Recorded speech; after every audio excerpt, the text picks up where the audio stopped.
Let's now try to solve the capital budgeting problem, project selection in Excel.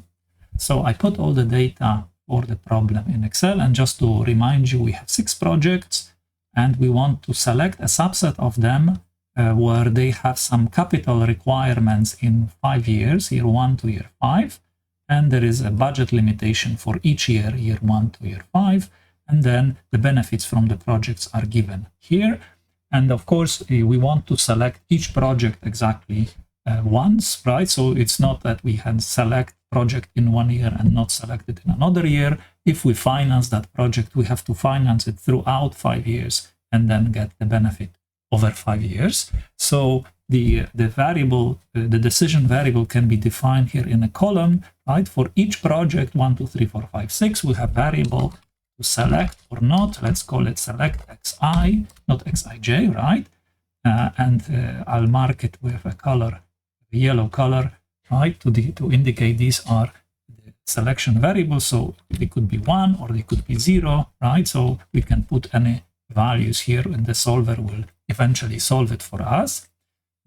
So the constraints will be related to the total capital used in each year, and the objective will be the total net present value, all of them, right? I can calculate in this column, in this row, total, and I can put some product,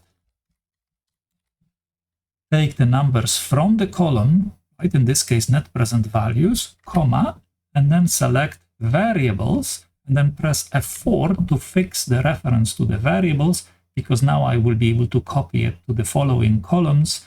And just instead of calculating NPV, I will be calculating the capital requirements in all years, year 1 to year 5, right? Because I fixed the variables, this reference will not change, but because I didn't fix the parameters, the reference to parameters will change to the capital requirements in year 1 to year 5. So I finish this, right? And then I change the color to green just to indicate, right? This is total net present value, in this case, calculated from the variables, and correctly it is 141 because I selected just project 1, right? And then if I drag it or copy it, you see this is correctly, I press F2, correctly calculating for all years the capital requirements.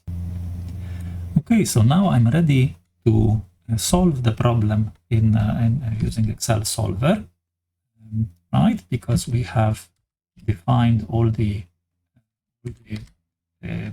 constraints. These are the 5 constraints. I need these total values less than or equal to those budgets. I need these variables to be binary, and I want to maximize the total net present value. Of course, the solver will override now the yellow cells and provide the optimal solution, which projects to select. So I'll go to data. I can select the total NPV here before clicking solver. Then the solver should select it as the objective. We want to maximize it. Changing cells, we want to select the yellow cells, the variables x1 to x6. Then we want to say add constraints. We want to say capitals in years 1 to 5, which is these 5 numbers, excluding the first one. The first one is the objective, less than or equal, and the budgets in the last row, right? So 5 numbers and 5 numbers, or 5 formulas and 5 numbers, add.